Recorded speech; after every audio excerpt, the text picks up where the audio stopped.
একটু চিন্তা করবা, 1 মিনিট, একটু চিন্তা করবা যে তুমি পৃথিবীতে নাই, তুমি পৃথিবীতে নাই, তুমি মারা গেছো। চিন্তা করবা তুমি মারা গেছো। এরপর চিন্তা করবা তুমি যে মারা গেছো পৃথিবীর কারো কোনো সমস্যা হচ্ছে কিনা। তুমি যে মারা গেছো পৃথিবী কি থেমে আছে? তোমার পরিবার থেমে থাকবে?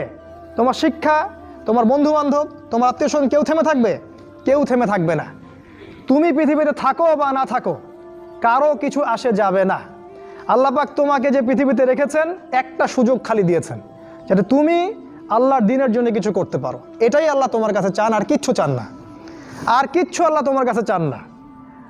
আল্লাহ চান তুমি একজন ভালো মানুষ হও, ভালো মুসলিম হও এবং দ্বীনের জন্য কিছু খেদমত করে পৃথিবী থেকে বিদায় নাও। এই দিন তুমি ছাড়াও বিজয়ী হবে ইনশাআল্লাহ। তুমি থাকো বা না থাকো, এই দিন কিন্তু বিজয়ী হবেই। হয় তোমাকে নিয়ে হবে অথবা তোমাকে ছাড়াই হবে। জীবন